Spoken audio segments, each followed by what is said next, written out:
At gusto ko lang pong sagutin ito, sir, na ako po'y nabanggit nyo doon na maybe lip service lang yung panawagan natin. Hindi po ako ganon. Ako po yung taong action agad. Alam nyo ba, sir, ako yung senador na umabot na po ng magkabilang dulo ng Pilipinas. Batanes, Lindol, pagbukas ng Malasakit Center, umabot na ako dyan. Hulo, 10 beses na ako umabot dyan. May Malasakit Center doon, Tawi-Tawi, Basilan. Pinuntahan ko rin yan. Dito naman sa kabila, Palawan, magkabilang dulo, may Malasakit Center din doon, umabot na rin ako dyan. Dito naman po sa East, sa Samar, umabot na rin po ako dyan. Ako yung senador na hindi makatiis na nakaupo lang sa opisina. Gusto kong pumunta sa inyo. Pinupuntahan ko talaga at action talaga ako. Gusto ko may resulta kaagad. Naniniwala po ako na katumbas po ng kalusugan ay buhay po ng bawat Pilipino. Priority po ito ni Senate President Mig Zubiri at ni Pangulong Bongbong Marcos. Ito pong Republic Act 11959. Hindi lang health facilities ang importante, kundi pati na rin ang healthcare workers na mismong gumagamot at nagmamalasakit sa mga pasyente. Sila po ang hero sa panahon ng pandemya. Hindi po natin mararating ito kung hindi po dahil sa kanilang sakripisyo. Ang ilan po sa kanila ay nagkasakit, ang iba po ay namatay sa panahon ng pandemya.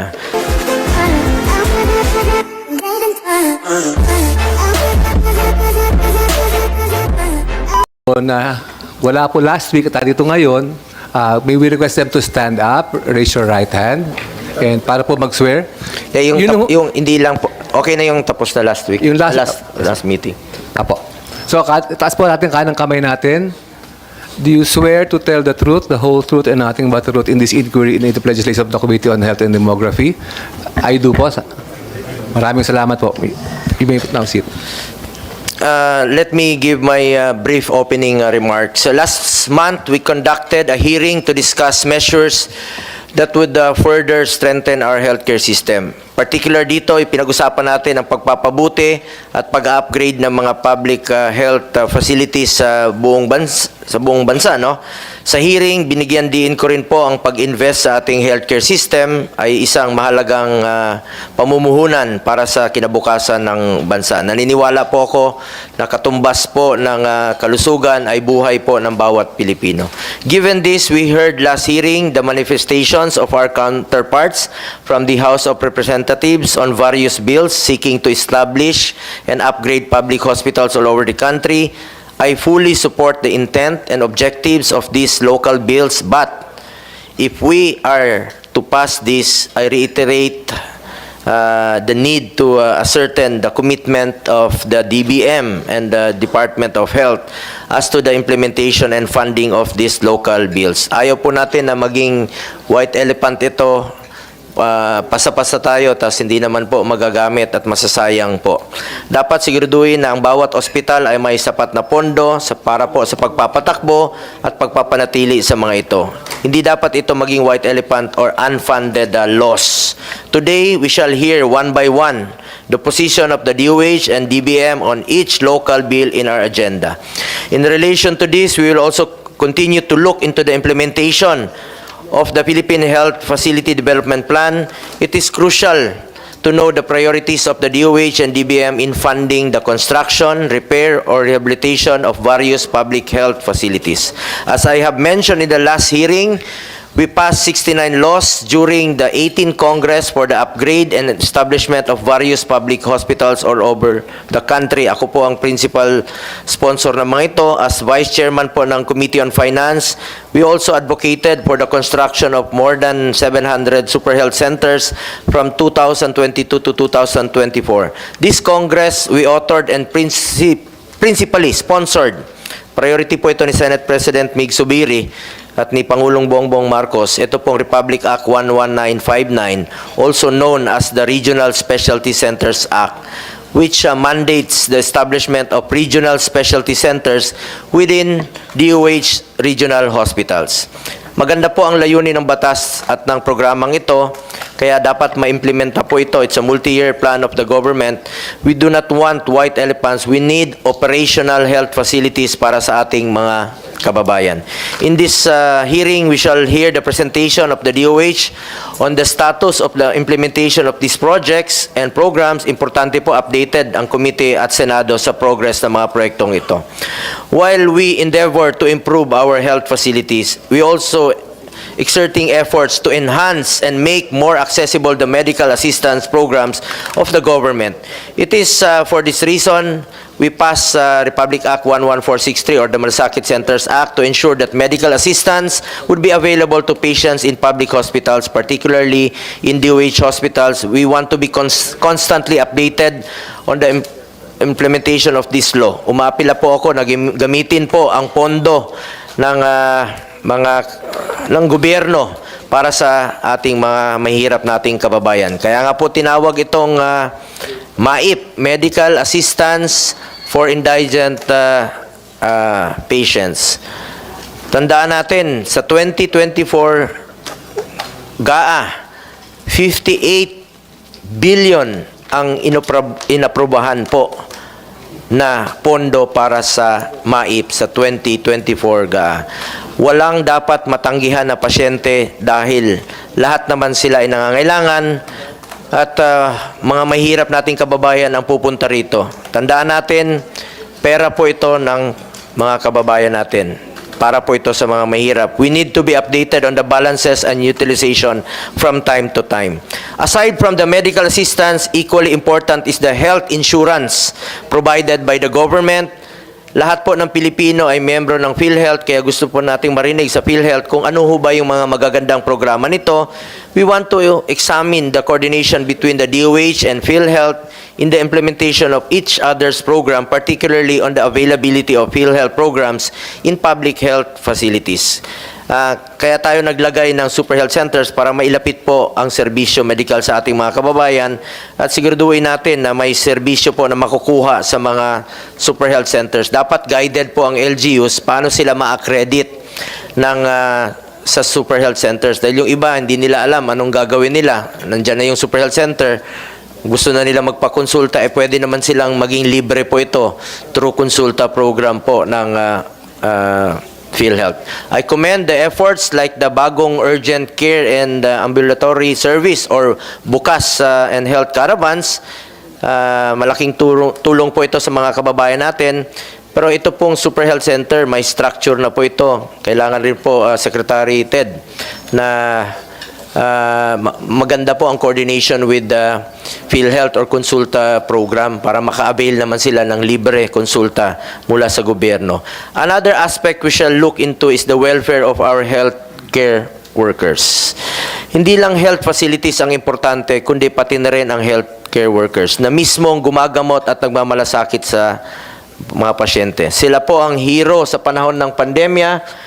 Hindi po natin mararating ito kung hindi po dahil sa kanilang sakripisyo. Ang ilan po sa kanila ay nagkasakit, ang iba po ay namatay sa panahon ng pandemya.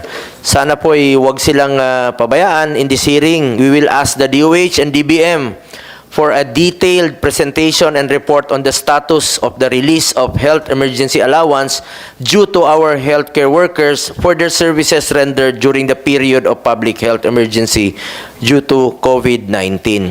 We also invited the healthcare workers groups to hear their concerns po. Alam nyo, isisingit ko na lang po. Nabanggit po sa isang post ng mga healthcare workers natin na hindi pa nakatanggap ng HIA na nananawagan po sila sa akin. At gusto ko lang pong sagutin ito, sir, na ako po ay nabanggit nyo doon na maybe lip service lang yung panawagan natin. Hindi po ako ganon. Ako po yung taong action agad. Alam nyo ba, sir, ako yung senador na umabot na po ng magkabilang dulo ng Pilipinas. Batanes, Lindol, pagbukas ng Malasakit Center, umabot na ako dyan. Hulo, 10 beses na ako umabot dyan. May Malasakit Center doon, Tawi-Tawi, Basilan. Pinuntahan ko rin yan. Dito naman sa kabila, Palawan, magkabilang dulo, may malasakit center din doon. Umabot na rin ako dyan. Dito naman po sa East, sa Samar, umabot na rin po ako dyan. Ako yung senador na hindi makatiis na nakaupo lang sa opisina. Gusto kong pumunta sa inyo. Pinupuntahan ko talaga at action talaga ako.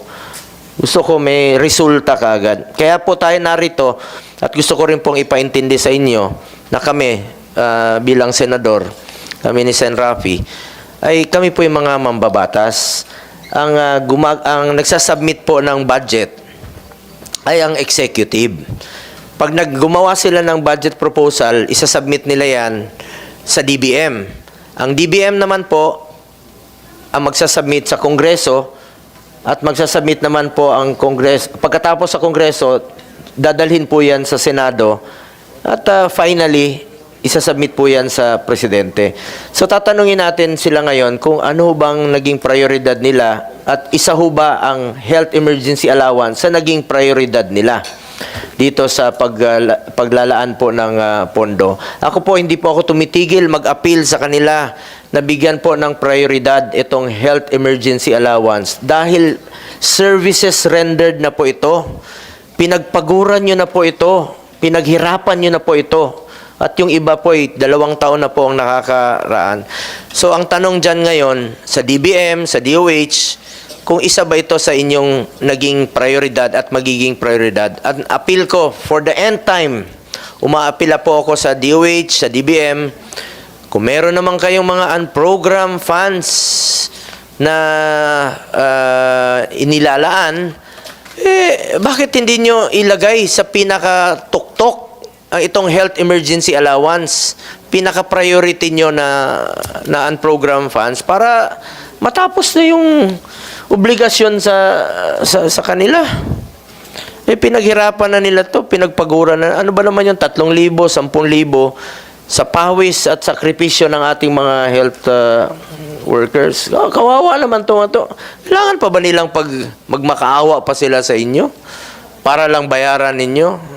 Hindi nyo naman pera yan. Pera ng taong bayan yan. Another aspect we shall also look into is the welfare po nitong ating mga kababayan. No? Health is wealth. Health equates to the life itself and must remain a top priority for Filipinos to be able to work and provide for their families.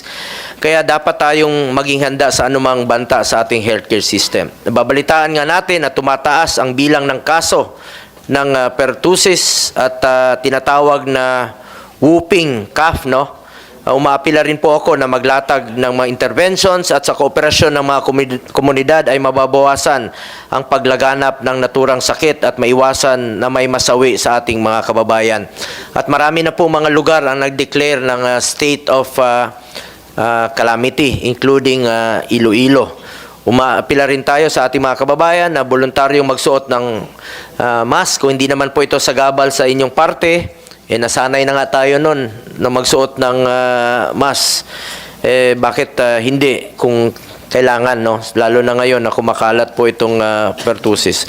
Huwag ho tayong maging kumpiyansa. Kung hindi naman po sagabal, I encourage you to use face mask. With that being said, a part of the oversight functions of this committee, it is incumbent upon us to be updated on the state of our healthcare system and the status of our efforts to further improve it.